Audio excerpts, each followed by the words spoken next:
있느니라. 아멘. 저는 수년 전에 그런 그 단어를 좀 새롭게 알게 됐습니다. 여러분들 다 아셨을지 모르겠지만 황혼 이혼이라는 말을, 영어로는 gray divorce, 흰머리가 났을 때 이혼하는, 가슴 아픈 일이죠, 사실은. 예전에 우리 모두의 부모님들 세대 때에는 쉽게 이렇게 부부의 연을 끊지 못했습니다. 끊지 않았다는 것보다 못했던 것 같습니다. 자식들 부끄러워서 혹은 또 동네 사람들이 다 누구누구네 집 다 아는데 그 체면 때문에 이렇게 쉽게 갈라지지 못했던 그러한 또 우리 부모님들의 세대가 있었던 것을, 우리 한국 또 정 때문에 있었던 것을 알 수가 있습니다. 그런데 no longer, 요즘 세대에서는 점점 더 수명도 길어지고 이제 자녀들이 다 출가한 뒤에 이 부부들이 이혼을 하는, 늦게 이혼한 경우가 점점 많아지는 것을 관찰을 하게 됩니다. 우리 통계에 의하면은 한국에 올해까지 그 전체 이혼의 40%가 황혼 이혼이라고 하더라고요. 굉장히 높죠. 그래서 황혼이라 하면은 20년 이상 부부 관계를 유지한 분들이 이제 이별을 하는 그런 것을 얘기를 합니다. 처음에는 뜨거웠던 사랑들이 있었고 또 주님 앞에 약속을 했던 그 순간들이 다 있을 것입니다. 결혼 사진도 있고 많은 사람들이 축하를 주었을 것입니다. 반지를 주고받고 내가 평생 당신과 약속을 하겠다, 일평생 가약을 맺고 그렇게 살았을 것입니다. 저도 이제 주례를 할 때 항상 그런 얘기를 하죠. 하나님께서 짝지어 주신 것을 사람이 나누지 못할지니라. 항상 이렇게 선포를 하고 하나님 말씀이 이루어질 것을 믿는 마음으로 축복을 합니다. 그런데 현실은, 현대의 세대의 모습들은 예전보다 쉽게 약속을 어길 수가 있고 또 어느 때보다 개인의 어떠한 선호도, 본인의 어떤 상황이 더 우선이 돼서 그것들을 좀 전에보다는 가볍게, 약속을 가볍게 여기는 시대에 살고 있다는 것을 볼 수 있습니다. 점점 개인주의적이 됐고, 그래서 인생이 더 길기 때문에 내 남은 인생을 조금 내 마음대로 살겠다 하는 마음으로 더 쉽게, 예전보다는 조금 더 용이하게 이혼을 하는 모습을 보게 됩니다. 세상은 점점 자기중심적이고 또 물질주의적이며 쾌락을 추구하는 방향으로 계속 급진전하는 모습을 우리는 어렵지 않게 볼 수가 있습니다. 성경은 이런 모습들에 놀라지 말라고 하면서 마지막 때의 모습이라고 우리에게 얘기를 해주고 있습니다.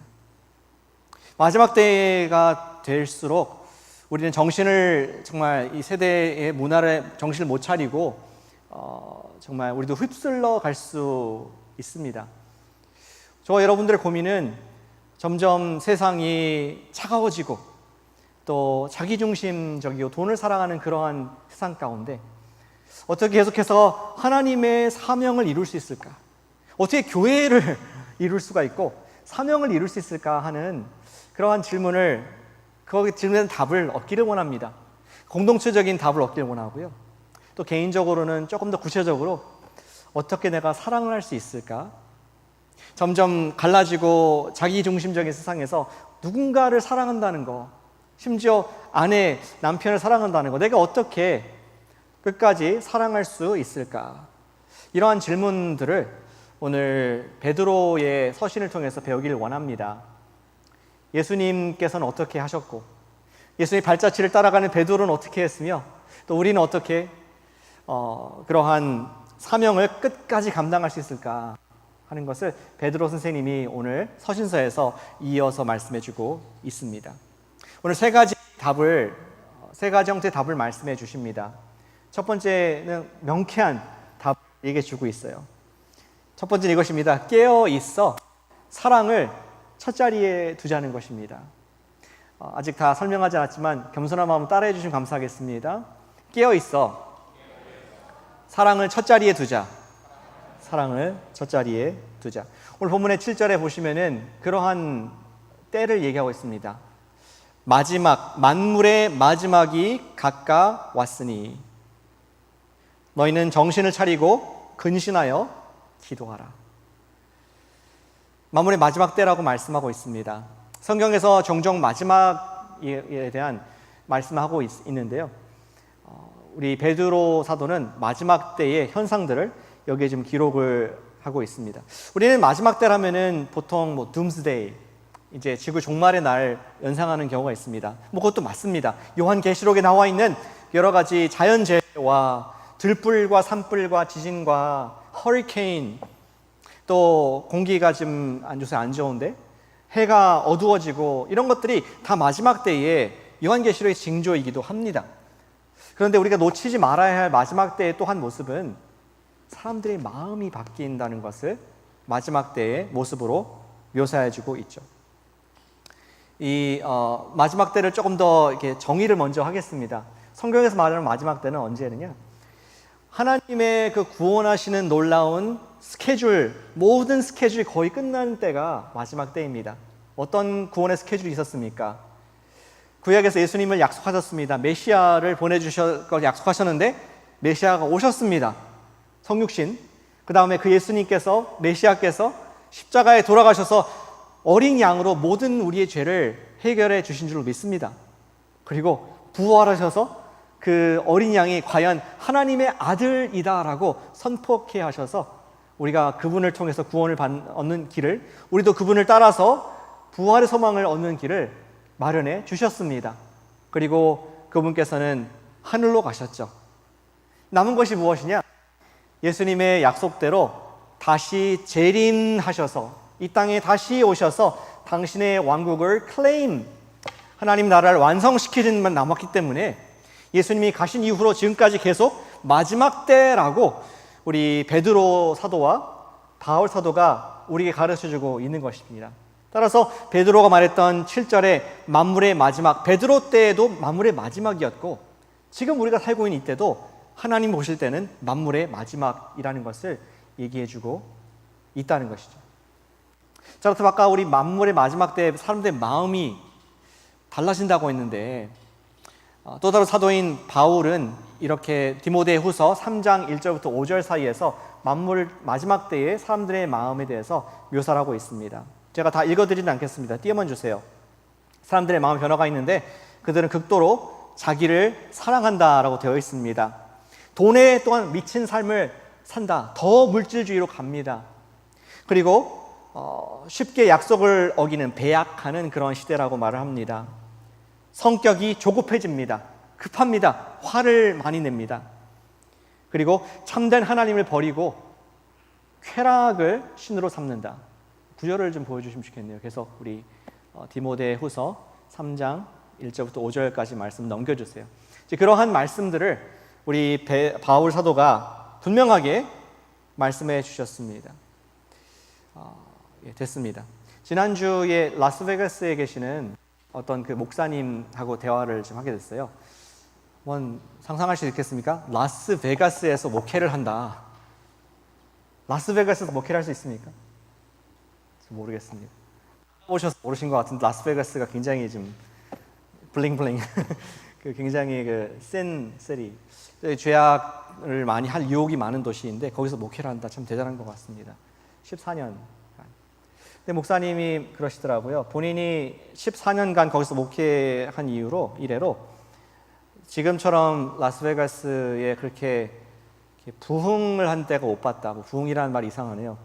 이렇게 지금 부밍, 산업이 굉장히 좀 잘 되는 때를 못 봤다라고 얘기를 합니다. 그래서 왜 그렇습니까? 왜 호텔에 사람들 다 찾고 카지노에 가득하고 왜 그렇습니까? 목사님 말하기를 정부에서 돈을 주지 않습니까?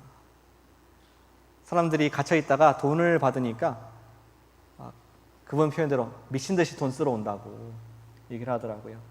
특별히 캘리포니아에서 많이 온다. 캘리포니아에서 보내지 말라고 저한테 얘기를 하시더라고요. 사람들이 그렇대요.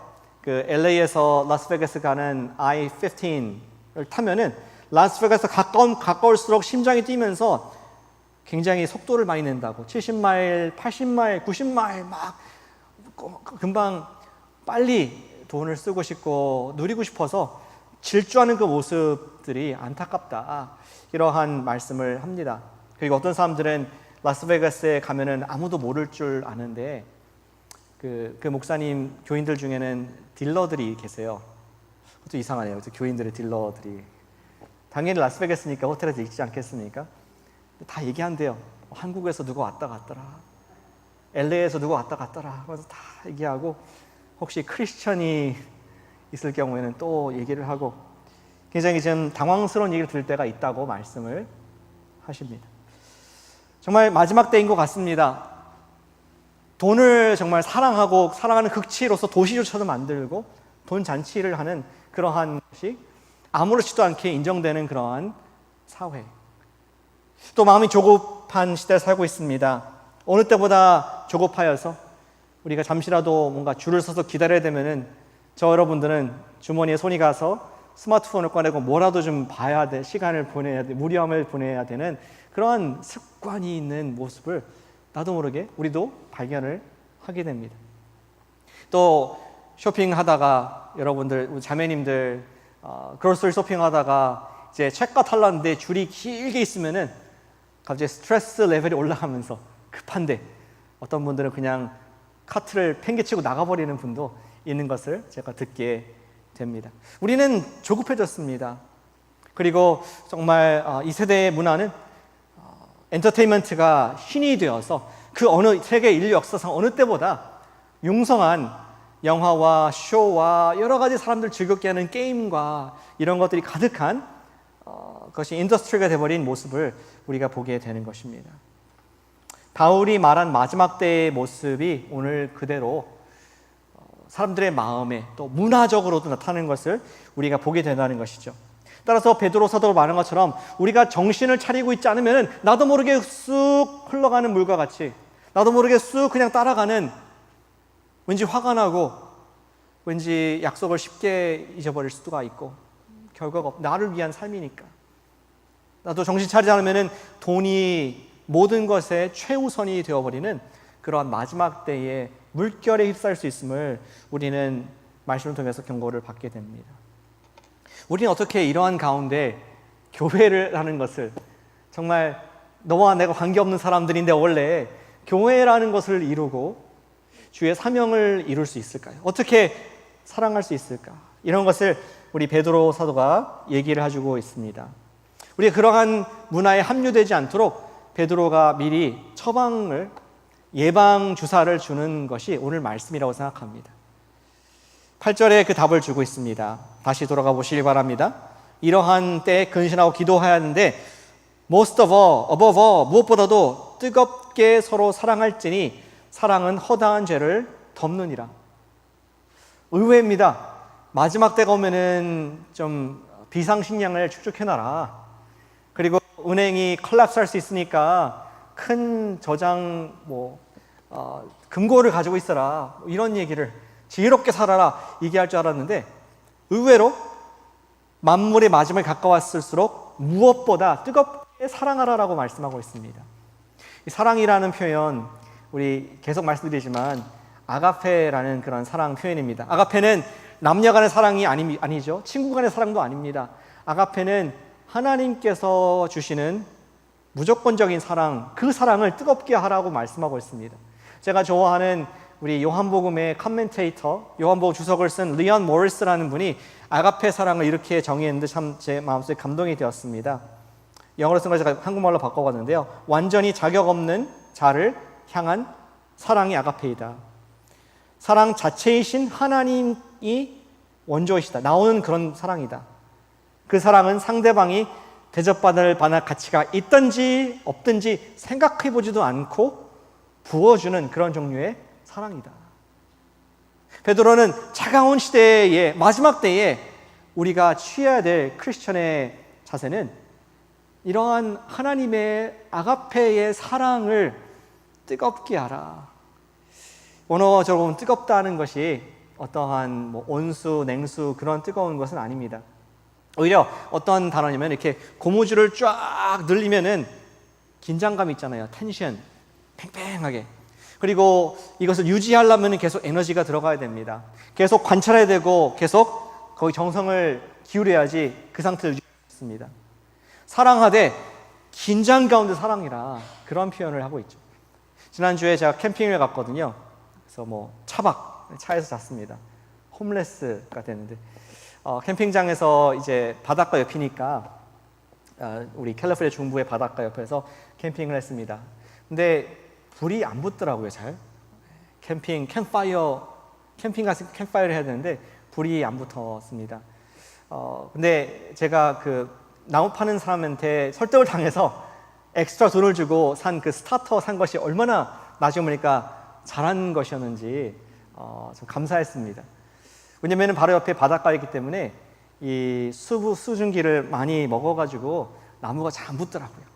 겨우 스타터를 가지고 붙였는데 그 끝이 아니었습니다. 계속 그 나무를 공기가 통하도록 좀 자리를 바꿔줘야 되고 또 다 타지 않도록 나무를 또 새로 얹어줘야 되는 그러한 텐션, 계속 그것을 지펴주지 않으면은 꺼져버리는 그러한 상황들이 있었습니다. 그래서 저는 이 말씀 볼 때 그 그림이 생각납니다. 사랑할지니 뜨겁게 사랑해라. 한 번 내가 사랑해보고 끝나는 것이 아니라 계속 주의를 주고 힘을 가하고 꺼지지 않도록 keep it alive, 불을 살리는 듯한 기분으로 사랑해라. 그것이 마지막 때에 크리스천들이 취할 수 있는 해결이다, 해답이다, 이런 말씀을 베드로 선생님이 해주고 계셨습니다. 저는 묵상해봤습니다. 왜 베드로 선생님이 마지막 때에 우리에 필요한 것을 사랑이라고, 뜨거운 사랑을 하라고 말씀했을까? 저는 예수님을 따라간 베드로가 그가 예수님의 말씀이 생각났을 것 같습니다. 베드로와 제자들, 예수님 모두에게 가장 마지막 때 어두운 때가 있었는데 바로 언제입니까?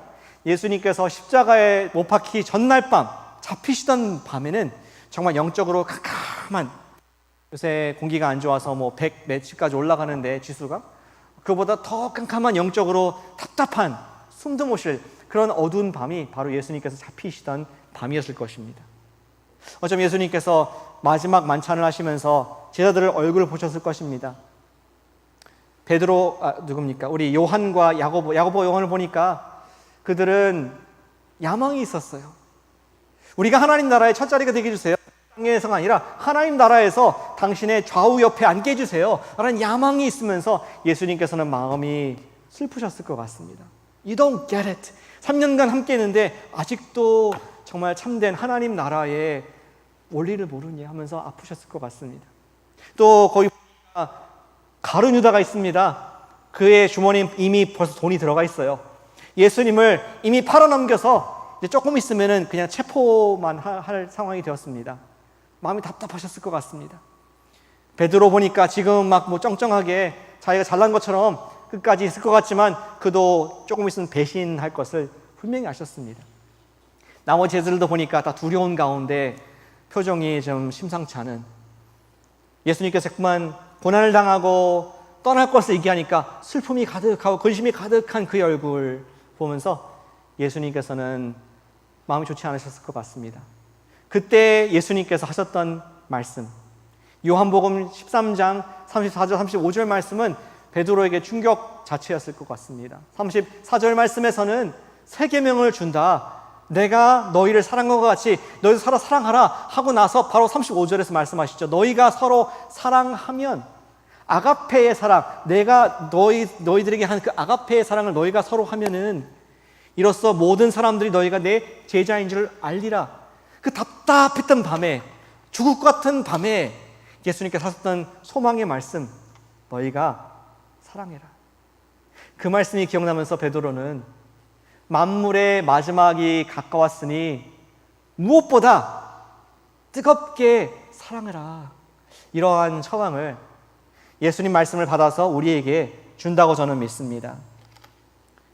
그러한 사랑을 할 때에 베드로는 알았습니다. 예수님께서 나같이 3번이나 부인한 나를 용서해 주셨구나, 그 사랑이 나를 살렸구나 하면서 오늘 8절 끝에 보니까 적혀 있습니다. 무엇보다 뜨겁게 아가페 사랑을 할지니 그러한 사랑은 허다한 죄를 덮느니라. 내가 1차 경험자다. 우리가 세상에서 모두 다 자기를 위하고 자기의 죄를 나타내는 하나님을 두려워하지 않는 세대에 있지만 그러한 죄도 덮을 만큼 놀라운 하나님의 역사가 너희들이 뜨겁게 사랑할 때 나타날 수 있다, 얘기를 합니다. 사랑하는 여러분, 우리 마지막 때에 대한 첫 매우 간단합니다. 어떤 분이 물으십니다. 저한테 어떻게 요새 기도할까요, 목사님? 아프가니스탄, 아이다 허리케인, 그다음에 IT에 대통령이 피살되고 지진이 나고 또 산불이 지금 나서 캑캑거리고 정말 정부의 리더십은 믿지 못하고 백신, 델타 변이 어떻게 기도합니까, 목사님? 저도 모르겠습니다. 그러나 한 가지 주님께서 주시는 분명한 것은 다른 것을 내려놓고 무엇보다 above all, 무엇보다 첫 자리에 뜨겁게 사랑하는 우리가 되라고 권면하시는 성령님의 음성을 여러분들의 말씀으로 받으시기를 축복합니다. 서로 우리가 힘써 사랑하시기를 축복합니다. 아멘이시죠? 힘써 사랑하시길 바랍니다. 우리 옆분한테 말씀해 주시죠. 힘써 사랑합시다. 이렇게 말씀해 주세요. 옆에 분이 멀리 계신 분도 계시네요. 그렇죠? 사회적인 거리를 두시느라고. 힘써 사랑하는 그것이 우리가 이 어려움을 이길 수 있는 방법이라고 말씀하고 있습니다. 아직 구체적으로 어떻게 사랑하는지는 말씀 안 드렸지만 그 말씀 그대로 받길 원합니다. 첫 번째 자리에 사랑, 이웃을 사랑하는 것을 두어야겠구나. 다 이해하지 못하지만 그것이 예수님께서 우리에게 주신 가장 어두울 때 주신 새 계명이구나. 우리는 그러한 명령에 순종할 의지를 가질 때에 깨어있게 됩니다. 그리고 다른 분들에게 하나님의 빛을 드러낼 수 있게 됩니다. 베드로 선생님은 이어서 얘기합니다. 그렇다면은 뜨겁게 사랑한다는 것이 어떠한 모습인지, 그냥 마음에 뜨뜻한 그런 감정적인 것이 아니라 구체적으로 어떻게 표현되어야 되는지를 그 다음 구절에서 얘기를 해주고 있습니다. 제가 이렇게 해봤는데요. 그것은 주님께서 주시는 사랑의 힘으로 봉사한다는 것입니다. 같이 해주시면 감사하겠습니다. 주님께서 주시는 힘으로 봉사한다.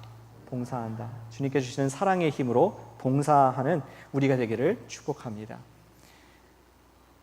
우리 9절에 보니까 이렇게 적혀 있습니다. 서로 대접하기를 원망 없이 하고, 10절에 각각 은사를 받은 대로 하나님의 여러 가지 은혜를 맡은 선한 청지기 같이 서로 봉사하라. 바로 전 구절에서는 대접하라, 뒤에서는 봉사하라. 대접하는 것은 outside, 외부인을 대접하는 것입니다. 봉사하는 것은 내부적으로 교회의 형제와 자매를 섬기는 것을 말하는 것입니다.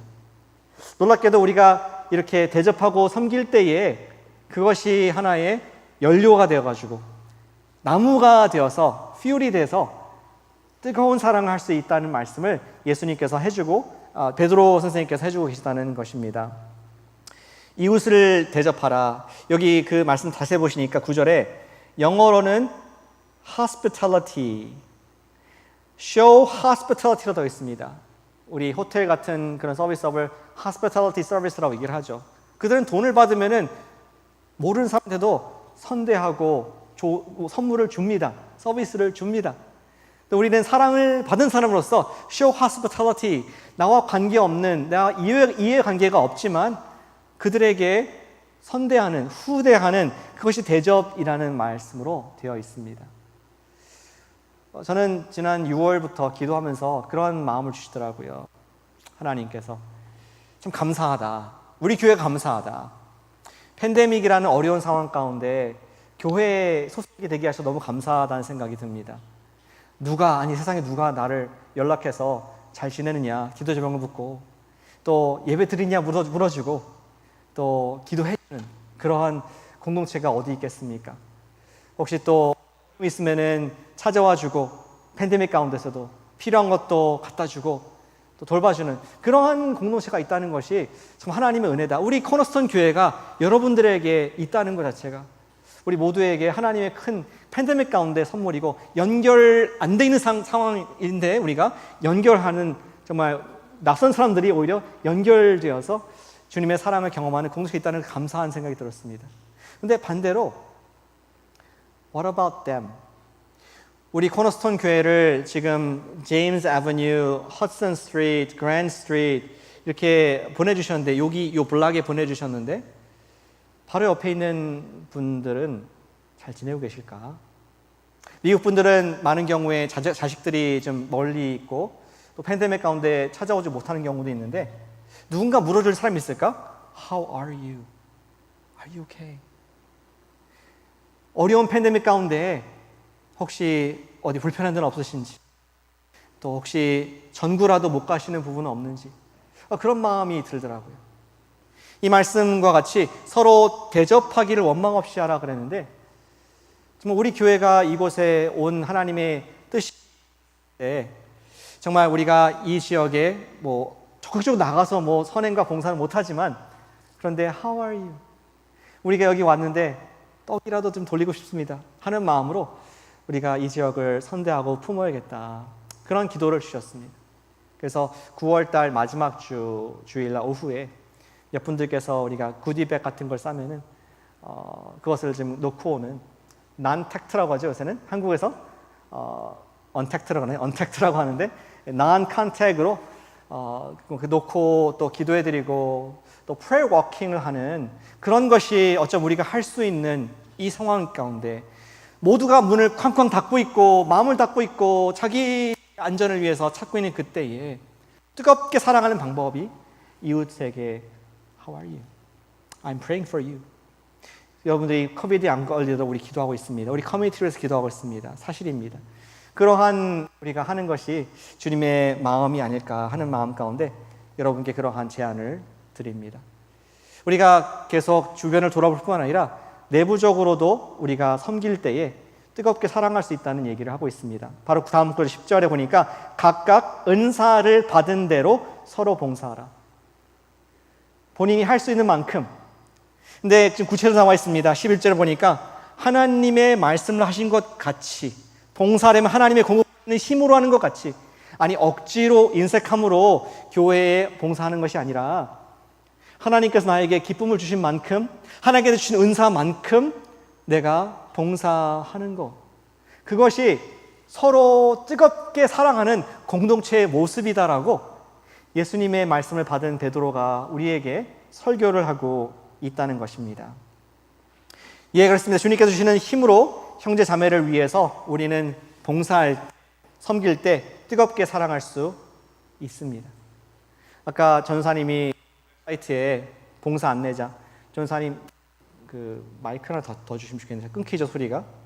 마이크 하나 주시면 감사하겠습니다. 누군가가 아까 웹사이트에서 우리 교회 봉사자 란이 있다고 했는데 좀 우리가 좀 그러한 사람을 찾고 사람을 또 구하고 본인이 기도하는 가운데 응답받는 이것이 문화가 되기를 소망합니다. 네, 규영재 감사합니다. 우리가 그러한 것이 문화가 되기를 소망합니다. 그래서 이 말씀과 같이 하나님께서 힘 주신 데까지 봉사하고 원망 없이 시비 없이 맡은 청지기같이 우리 감당할 때에 우리는 지금 이 시대가 마지막 때에 필요한 그러한 하나님의 영광을 드러낼 수 있는 그런 청지기가 될 수 있다는 것을 말씀을 해주고 있습니다. 근데 이때 여러분들이 좀 질문이 있을 수가 있습니다. 뭐냐면은 아까 우리가 서로 사랑하는, 뜨겁게 사랑할 때에 이런 섬김을 할 수 있다 그랬는데 목사님은 반대로 섬기면은 사랑하게 된다고 말씀을 하고 있는 것입니까? 예, 맞습니다. 양쪽으로 다 쌍방이 가능한 것 같습니다. 제가 예전에 우리 아기를 아내가 낳았을 때 솔직한 말씀 드립니다. 아빠, 엄마 되신 분들은 아마 공감하실 수도 있을 모르겠습니다. 아니면 저만 그런지도 모르겠고요. 근데 아내가 이제 우리 아기를 첫째 아기를 안고 있는데 축하하고 감사하고 하나님께 영광이고, 그런데 솔직히 말하면은 쟤는 어디서 왔지? 쟤 누구지? 처음 보는데 느낌은, 감정은, 머리는 아닌데 감정은 그런 기분이 들더라고요. 전혀 detach, 관계없는, 사랑이 안 느껴지는 그러한 느낌이었습니다. 둘째도 비슷했던 것 같습니다. 둘째를 봤을 때 저도 의아스럽고 또 제 첫째 아들도 이제는 같이 의아스러운, 쟤는 누구지? 어디서 왔지? 쟤 누군데 엄마 품에 안겨 있지? 막 이러한 그 표정으로 첫 마디 말을 하는 아들의 모습 기억이 납니다. 근데 참 그때는 감정이 없었는데 그 아이들을 기저귀를 갈아주면서 또 그 아이들을 걸음마를 시키면서 그 아이들에게 처음 자전거를 밀어주면서, 그리고 유치원 들어갈 때 First Day of School 손을 잡고 선생님한테 인도하면서 기도해주고 보내면서 지금 좀 컸다고 좀 돈이 많이 드네요. 뭐 여러 가지 물건들 사주고 또 청소년이니까 좀 반항하면서 그런 것들 참아주면서 기도하면서 인내하면서 지나니까 죽도록 사랑하는, 지금은 정말 제 목숨만큼 사랑하는 그러한 자녀가 된 것을 생각하게 됩니다. 아마 우리 부모님들은 다 똑같을 걸 생각합니다. 무슨 말입니까? 우리가 감정이 생겨서 섬기기도 하지만 주님께서 섬기라고 명령을 주셨기에 순종했을 때 내 속에 놀랍게 사랑의 마음을 부어주시는 주님의 능력을 우리는 경험을 할 수 있다는 것입니다. 사랑하는 여러분, 뜨겁게 우리가 서로 사랑하기를 원합니다. 그리고 그러기 위해서 우리가 서로 봉사하는 것을 기쁨으로, 은사만큼 내가 한 가지라도 섬기겠다, 내가 정말 주님의 사랑을 내가 느끼고 싶고 사랑을 전달하고 싶다, 그러한 제자됨의 마음이 있으시다면 우리가 한 가지라도 내가 베이비 스텝이라도 섬기는 그런 일들을 우리가 이 아침에 마음 결단하시기를 축복합니다. 근데 베드로는 세 번째 우리에게 중요한 말씀을 해주고 있습니다. 세 번째 이렇게 적었습니다. 섬김의 고난 뒤에는 부활의 영광이 있다, 이렇게 적었습니다. 어쩌면 베드로가 백신을 우리에게 주고 있습니다. 한번 같이 따라해 주실까요? 섬김의 고난 뒤에는 부활의 영광이 있다. 부활의 영광이 있다.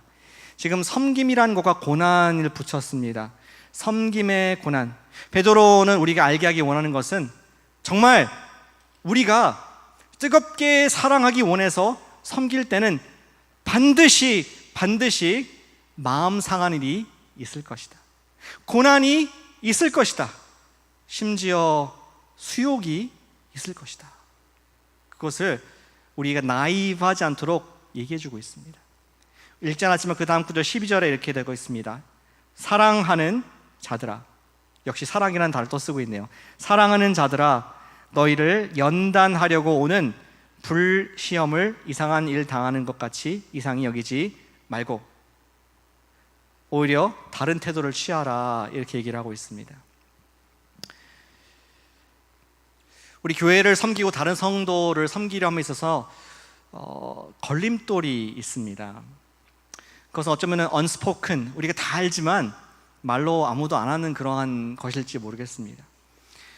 무엇입니까? 내가 안 섬기고 또 못 섬기고 사랑하기 꺼려하는 이유 중에 첫 번째가 제가 믿기로는 상처 때문에 그렇습니다. 목사님, 제가 전에 해봤는데 상처받았어요. 나는 섬겼고 나를 사랑했는데 거절당했습니다. 떠났습니다. 잘 안 됐습니다. 그러한 것이 당연히 있을 것을 베드로가 예상하라고 말씀하고 있습니다. 미시간주에서 목회하시는 랍 벤츠라는 목사님이 미완성 교회라는 책을 수년에 썼습니다. The Unfinished Church. 이 책에서 말세를 살고 있는 많은 그리스도인들이 갖고 있는 생각을 지적을 했는데 공감이 되더라고요. 그분은 이런 말을 하는 분이 많다고 얘기합니다. I love Jesus, but hate the church. 예수님은 내가 사랑하는데 교회는 싫어요. 서양 우리 미국에 쓴 책인데 어쩌면 우리 한국의 가나안 성도, 안나가 성도와 똑같은지, 그것이 뭐 문화를 초월해서 있는 현상이구나 하는 것을 보게 됩니다. 벤츠 목사님은 교회가 자신에게 상처가 되었다고 그것을 비방하고 포기하는 것의 위험을 이 책에 설명을 해주고 있습니다. 굉장히 지혜롭고 실질적인 책이라고 생각합니다. 성경에 의하면은 그분의 논리는 그래요. 성경에 의하면은 교회는 무엇입니까? 예수 그리스도의 신부 아니겠습니까?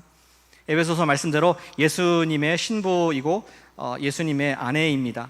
그런데 그러한 질문을 우리 벤츠 목사님이 책에서 합니다.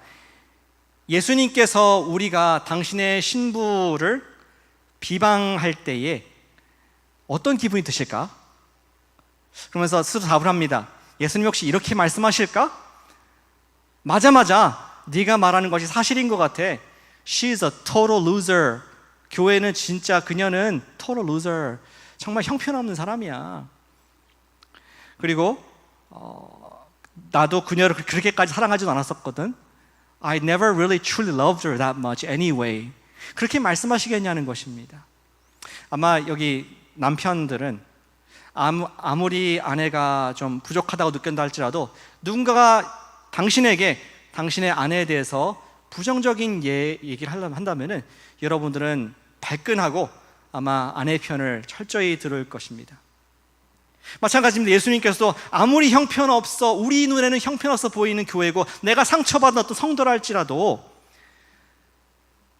그분은 말씀하십니다. Don't talk like that about my bride. 내 신부 욕하지 마라. 강하게 경고하신다는 말씀을 이 책에서 하고 있습니다. 우리는 성도에게 봉사하고 교회를 섬길 때 받을 수 있는 고난에 대해서, 오해에 대해서, 공격에 대해서 건강한 반응을 보일 수 있어야 하겠습니다. 안타깝게도 그런 분들이 있습니다. 어떤 일을 해보고 나서 잘 안 되고 낙심이 되고 또 힘들 때 Never, ever, ever, ever, ever 다시는 내가 교회에 안 섬기겠다. 내가 다시는 교회를 심지어 안 나가겠다. 그런 반응을 보이는 분들이 안타깝지만 있습니다. 그것이 아까 말한 가난한 성도들이라고 생각합니다. 그것을 아는 베드로, 우리에게 사랑과 섬김의 기쁨을 말씀하고자 한 베드로는 우리에게 alternative, 그러한 반응이 아니라 그것을 예상하면서 13절에 우리가 반응을 이렇게 하라고 말씀합니다. 오히려 너희가 그리스도의 고난에 참여하는 것으로 즐거워하라. 지금 너가 예수님의 이름 때문에 당하는 고난은 영광스러운 것이다. 이는 그의 영광을 나타나실 때에 너희로 즐거워하고 기뻐하게 하려 함이라. 예수님의 부활 영광을 얘기하는 것입니다. 그분이 부활의 몸으로 다시 재림하실 때에, 이곳에 오실 때에 우리가 그분과 똑같은 영광을 고난받은 사람들, 예수님의 이름 때문에 고난받은 사람들이 우리가 똑같이 누리게 될 그 즐거움을 기대하라 라고 지금 베드로가 설명해주고 있습니다. 저는 베드로가 어떤 이런 원리를 생각해냈을까? 저는 예수님을 따라가면서 자기가 알게 된 원리인 것 같아요. 다시 그 밤으로 돌아가 보겠습니다. 예수님께서 잡히시던 밤, 예수님께서는 그 식사 저녁을 지나시면서 기도하셨습니다. 동산에 가서 기도하셨습니다. 그리고 저는 생각해 봅니다. 왜 예수님께서 동산에서 우리 땀방울이 핏방울이 되도록 그렇게 뜨겁게 가슴 아파 기도하셨을까? 저는 목회자 입장에서 그런 생각이 들더라고요. 단순히 그냥 십자가에서 못 박히고 이제 창에 찔리고 좀 침뱉힌다고 이게 막 억울하고 잔혹하고 아파서 우는 것 이상으로 목회자의 눈으로 보니까 아마 예수님께서는 지금 배신할 제자들로 인해서 마음이 굉장히 아프시지 않을까 생각합니다. 어쩌면은 파노라마 같이 제자들과 시간이 그날 밤에 기억났을 것 같습니다. 제자들과 오병이어의 기적을 함께 했던 우리 동지들, 12광줄이 5,000명, 10,000명을 먹였던 그 사건이 생각나면서 어쩌면 미소가 띄었을지도 모르겠습니다. 잠시나마. 또 베드로가 생각났습니다. 베드로, 그 녀석 정말 자기도 해보겠다고 갈릴리 바다에서 물 위에 걷겠다고 요청했을 때 와라! 몇 발짝 왔는데 믿음이 픽 사라져가지고 물에 빠져가는 베드로가 생각납니다. 얼른 내가 그때 손을 잡아서 빼지 않았다면 지금 이 자리에 없었을 텐데. 옛날에 함께 했던, 함께 먹고 함께 사역하고 함께 하나님 영광을 드러냈던 일들을 기억하면서 오히려 그것이 더 그 심장을 찌르면서 예수님 마음을 아프게 하는 이들이 조금 있으면 한 명도, 단 한 명도 남지 않고 다 나를 배신할 것을 알았기에 주님 앞에서, 하나님 앞에서 이 시험을 거두어 달라고 기도하지 않으셨을까? 목자의 심정으로 그렇게 보게 됩니다. 근데 예수님께서는 어떻게 그것을 이기셨을까? 어떻게 그것을 참으시고 어떻게 끝까지 하나님의 사역을 감당하실 그 인생의 마지막 절망적인 순간을 어떻게 사역 감당하셨을까 보니까 예수님께서는 끝을 바라보셨습니다. 빌립보서에서 말한 것처럼 히브리서에서 말한 것처럼 그가 십자가 뒤에 있는 그 즐거움, 영광, 부활을 바라보면서 그가 죄인들을 참으셨다라고 말씀을 해주고 있습니다. 어쩌면 그렇기 때문에 그가 십자가에 못 박혔을 때 그렇게 기도하지 않으셨습니까? 아버지여, 저들의 죄를 용서하여 주시옵소서. 저들이 하는 것을 알지 못합니다. 이미 예수님 마음속에는 그들을, 제자들을, 세상을 다 용서하셨습니다. 그리고 마지막 숨을 거두기 전에 평안하게 아버지여, 내 영혼을 당신께 의탁하나이다. 그 장면을 기억하는 베드로는 어쩌면 오늘 본문의 19절 맨 마지막 구절에서 이렇게 적고 있다고 생각합니다. 그러므로 우리한테 하는 말이죠. 하나님의 뜻대로 고난을 받는 자들은 또한 선을 행하는 가운데에 그 영혼을 믿보신 창조주께 의탁할지어다. 아멘. 9절을 띄워주세요. 9절이 있습니다. 19절. 하나님께 의탁을 하는 가운데 우리가 하나님의 주시는 고난을, 그분의 뜻대로 당하는 고난을 능히 감당할 수 있다, 이런 말씀을 하고 있다는 것입니다. 예수님께서는 당신이 그 고난 당하시는 것을, 그 이후를 바라보시고 하나님께 완전히 맡기셨기 때문에 고난 당할 때에 아마 영어로 하면 그런 생각이 들었을 것 같아요. I don't take it personally. 내가 난 개인적으로 하는 게 아닌 것이 알고 있다. 내가 아버지의 뜻에 순종하고 있고 너희들은 그게 반응하는 것인 것을 알기에 Jesus did not take it personally. 자기한테 하는 어려운 고난을 자기가 당하는 것 생각하지 않고 하나님의 뜻대로 당하는 고난이라고 여기게 된 것을 보게 됩니다. 우리도 섬김 뒤에 부활의 영광이 있다, 섬김 뒤에 우리를 책임지실 하나님이 계시다는 것을 날마다 그 초점 맞추고 있다면은 저와 여러분들은 우리는 인내를 감당할 수 있고 그리고 섬김에 두렵지 않을 수 있는 줄로 믿습니다. 그런 섬김을 통해서 우리는 이 차가운 시대에 예수 그리스도의 사랑을, 아가페 사랑을 나타낼 수 있다는 것이죠. 오늘 말씀 적용은 역시 한 가지 간단합니다. 오늘 이 본당을 나가시면서 꼭 함께 우리 마음을 품었으면 좋겠습니다. 그것은 주님 따라서 사랑하는 우리 모두가 되시기를 축복합니다. 주님을 따라갔던 베드로가 오늘 설교를 하고 있고, 주님의 말씀을 받은 우리도 주님 따라서 사랑하게 해주세요. 첫 자리에 사랑하게 해주세요. 그러한 결단으로 우리가 살았으면 주님의 큰 기쁨이 될 줄로 믿습니다. 저는 오늘 예배를, 말씀을 그냥 사랑하자라고 끝나고 싶지 않고요, 한 가지 구체적인 적용을 했으면 좋겠습니다. 제자들은 가장 어두운 순간에 예수님께서 어떻게든 사랑하셨습니까? 제자들을 사랑하신 구체적인 방법은 제가 믿기로는 제자들을 용서하셨다는 것입니다. 제자들 용서하셨기에 베드로를 먼저 웃으며 찾아오셨고 아침을 준비해 주셨습니다. 예수님께서 제자들을 용서하심으로 그들을 뜨겁게 사랑하셨다는 것입니다. 십자가에서 용서하셨고 나중에 부활하신 예수님께서 베드로를 찾아오셨습니다. 저도 성도로서 사역을 오랫동안 몇십 년 해왔습니다. 근데 사역을 오래 하면 할수록 상처가 더 많은 것 같습니다. 저한테 리스트가 있어요. 이렇게 쭉 생각해 보니까, 말씀 준비해서 생각해 보니까 리스트가 있더라고요. 사람들 이름이 쫙 이렇게 있더라고요.